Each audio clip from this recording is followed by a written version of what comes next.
Halo adik-adik, Assalamualaikum. Ketemu lagi ya untuk pembahasan soal bagian 3 atau bagian yang paling akhir ini di soal ini, di soal-soal ini ya.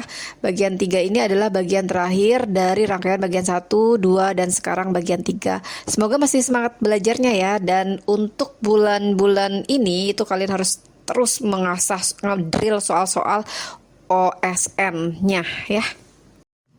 Soal nomor 22, every year human deforests millions of hectares of tropical rainforest. Which of the following is a likely consequence of this deforestation?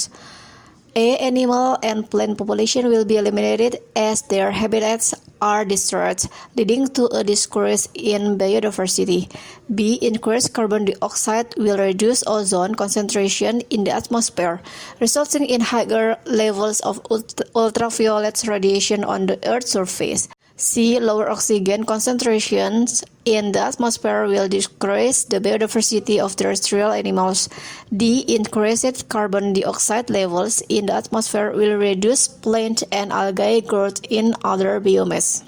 Baiklah, kita terjemahkan soalnya. Setiap tahun, manusia menebang jutaan hektar hutan hujan tropis. Manakah dari berikut ini yang kemungkinan merupakan konsekuensi dari deforestasi ini?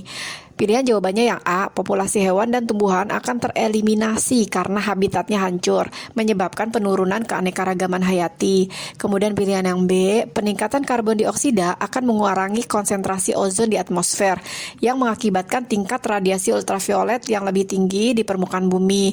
Kemudian yang C, penurunan konsentrasi oksigen di atmosfer akan mengurangi keanekaragaman hayati hewan darat. Yang D, peningkatan karbon dioksida di atmosfer akan menghambat pertumbuhan tumbuhan dan alga di bioma lain. Kita cek jawabannya satu-satu. Hujan hutan tropis itu adalah apa sih? Rumah bagi keanekaragaman hayati tertinggi di bumi ya. Jadi ketika hutan ditebang, banyak spesies kehilangan habitatnya dong, yang menyebabkan kepunahan lokal atau juga global, dan juga penurunan keanekaragaman hayati. Sehingga jawaban yang tepat adalah yang A. Sedangkan yang B, meskipun deforestasi itu meningkatkan karbon dioksida, hal ini itu tidak secara langsung mengurangi lapisan ozon. Kemudian pilihan yang C, deforestasi itu tidak secara signifikan juga mengurangi kadar oksigen di atmosfer ya. Oksigen itu sangat melimpah dan stabil dalam jangka pendek. Hilangnya keanekaragaman hayati itu disebabkan oleh kerusakan habitat, bukan kekurangan oksigen. Kemudian yang D, peningkatan CO2 itu justru dapat memicu pertumbuhan tumbuhan di beberapa kasus ya, efek fertilisasi karbon dioksida. Tetapi hal ini tuh tidak secara langsung atau tidak secara umum menghambat pertumbuhan alga atau tumbuhan di bioma lain gitu ya. Dampak dari deforestasi ini, konsekuensi yang paling langsung dan terdokumentasi adalah yang A pilihannya, yaitu hilangnya habitat dan penurunan keanekaragaman hayati. Atau jika di soal yang itu, animal and plant populations will be eliminated as their habitat are destroyed, leading to a decrease in biodiversity. Nomor 23, infeksi saluran kemih dapat disebabkan oleh bakteri yang masuk dari eksternal ke lingkungan internal. Kadang-kadang infeksi kemudian dapat naik lebih jauh ke ginjal dan menyebabkan infeksi ginjal. Manakah rute yang harus dilalui bakteri dari lingkungan eksternal ke ginjal untuk menyebabkan infeksi semacam itu? Oke, pilihan jawabannya kita cek ya. Sebelumnya, untuk memahami rute yang dilalui bakteri dari lingkungan eksternal hingga mencapai ginjal, mari kita urutkan struktur saluran kemih yang relevan. Uretra itu adalah saluran tempat bakteri pertama kali masuk dari luar tubuh. Kantung kemih atau vesika urinaria itu bakteri naik dari uretra dan menginfeksi kantung kemih. Nama lainnya adalah sistitis gitu ya. Kemudian ureter, saluran yang menghubungkan kantung kemih ke ginjal. Nah, bakteri dapat naik ke ginjal nih melalui ureter ini gitu kan.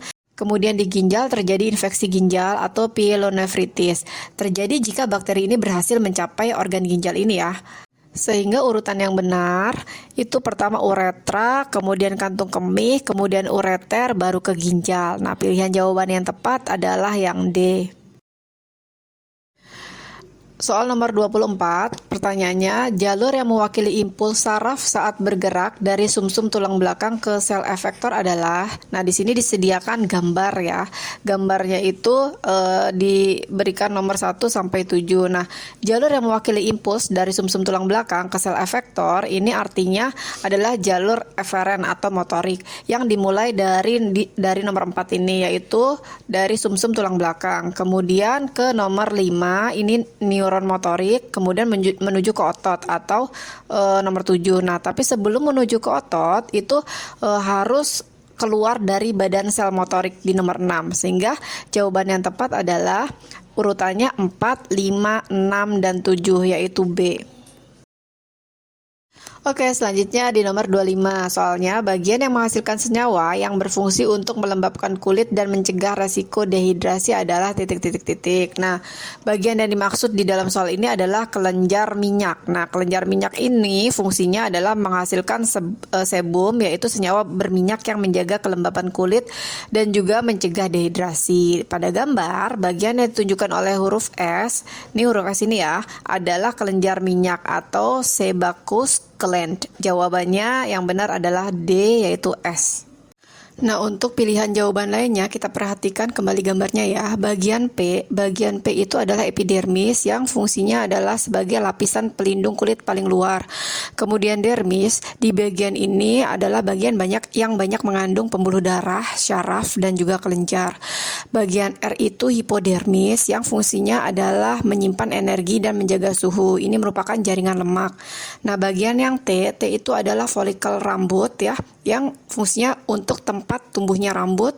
Kemudian bagian U adalah kelenjar keringat yang fungsinya adalah untuk mengatur suhu tubuh lewat pengeluaran keringat. Nomor selanjutnya, produksi omega 3 sebagai suplai makanan yang penting bagi perkembangan otak secara massal dapat memanfaatkan teknik bioteknologi, yaitu A. kultur sel punca, B. kultur jaringan, C. fermentasi, dan D. cloning. Nah, pada produksi omega 3 secara massal sebagai suplemen makanan untuk perkembangan otak dapat dilakukan dengan memanfaatkan teknik fermentasi. Apa itu teknik fermentasi? Yaitu proses bioteknologi yang menggunakan mikroorganisme seperti bakteri, ragi, atau alga untuk memproduksi senyawa tertentu dalam skala yang besar. Jawaban yang tepat adalah C. Contohnya misalkan mikroalga atau Schizochitrium sp yang dimodifikasi secara genetik dan dikultur dalam bioreaktor untuk menghasilkan omega 3, DHA, dan EPA secara efisien. Nah, teknik ini sudah digunakan industri untuk suplemen minyak ikan alternatif. Oke. Jika yang A, nah kultur sel punca itu digunakan untuk terapi medis ya, regenerasi jaringan, bukan produksi nutrisi. Kemudian kultur jaringan itu biasanya digunakan untuk perbanyakan tanaman, bukan sintesis senyawa seperti omega 3. Kemudian cloning itu lebih berkaitan dengan reproduksi organisme ya, atau gen tertentu. Tidak efisien untuk produksi massal omega 3. Sehingga jawaban yang benar itu tadi adalah C, fermentasi. Nomor 27, perhatikan beberapa metodologi bioteknologi berikut. Yang pertama hibridoma, 2 radiasi isotop, 3 teknologi plasmid, 4 kultur sel punca. Manakah yang dapat diaplikasikan dalam pengobatan COVID-19? Nah, kaitannya dengan pengobatan COVID-19, yang satu hibridoma itu benar ya. Hibridoma dalam COVID-19 itu teknologi yang digunakan untuk memproduksi antibodi monoklonal. Sel hibridoma atau hasil fusi sel B dan sel myeloma dapat menghasilkan antibodi spesifik untuk terapi COVID-19, seperti contohnya adalah antibodi monoklonal. Yang nomor 2 itu radiasi isotop. Nah, radiasi isotop ini tidak relevan ya, karena ini umumnya digunakan dalam penelitian biologi molekuler. Kemudian yang teknologi plasmid itu benar. Ini digunakan dalam pengembangan vaksin DNA atau RNA seperti vaksin Pfizer, kemudian BioNTech dan Moderna mRNA itu ya, yang melibatkan plasmid sebagai vektor untuk produksi materi genetik virus. Kemudian yang nomor 4 itu kultur sel punca itu juga benar. Aplikasi dalam COVID-19 sel punca itu atau stem cell, terutama mesenchymal stem cell MSCS, itu pernah diteliti untuk terapi pasien COVID-19 atau COVID-19 guna memodulasi respon imun dan memperbaiki kerusakan paru-paru. Jadi kesimpulannya itu yang tidak relevan itu adalah yang nomor 2, sehingga nomor 2 itu jangan dipilih. Maka pilihannya 1, 3, dan 4 ya. Hibridoma, teknologi plasmid, dan kultur sel punca atau A jawabannya.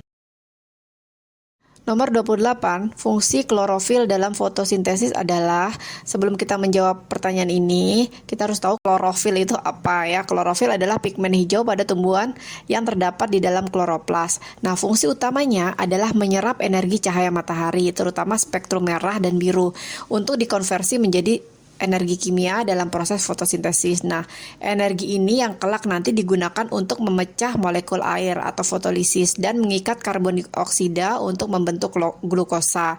Jadi jelas jawaban untuk nomor ini adalah yang B, yaitu penangkap energi cahaya.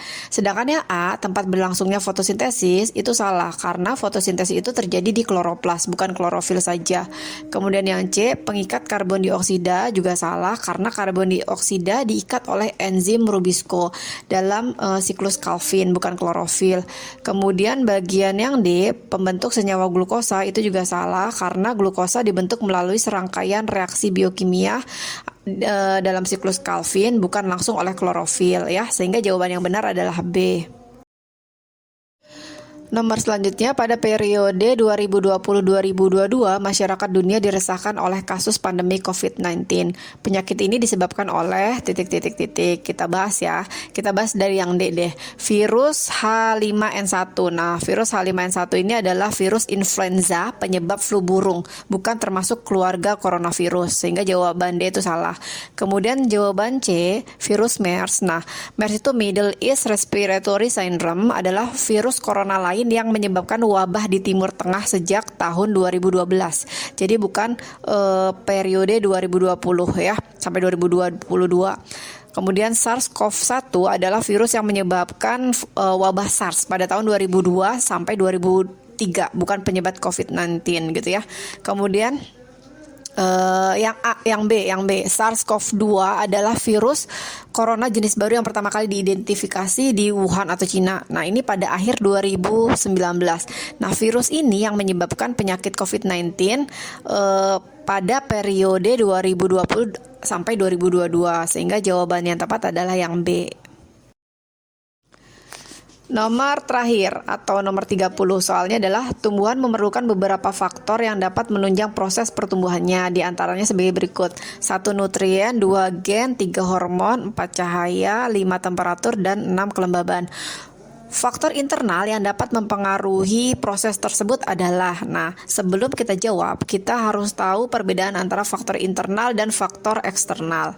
Faktor internal adalah faktor yang berasal dari dalam tubuh tumbuhan itu sendiri. Contohnya yang nomor 2, gen. Gen itu menentukan sifat herediter atau keturunan tumbuhan, termasuk potensi pertumbuhan dan perkembangannya. Kemudian di nomor 3 juga yaitu hormon. Hormon itu hormon tumbuhan itu seperti auksin, giberelin, atau sitokinin itu berperan dalam mengatur pertumbuhan dan perkembangan ya, seperti pembelahan sel, pemanjangan sel, dan pembentukan buah.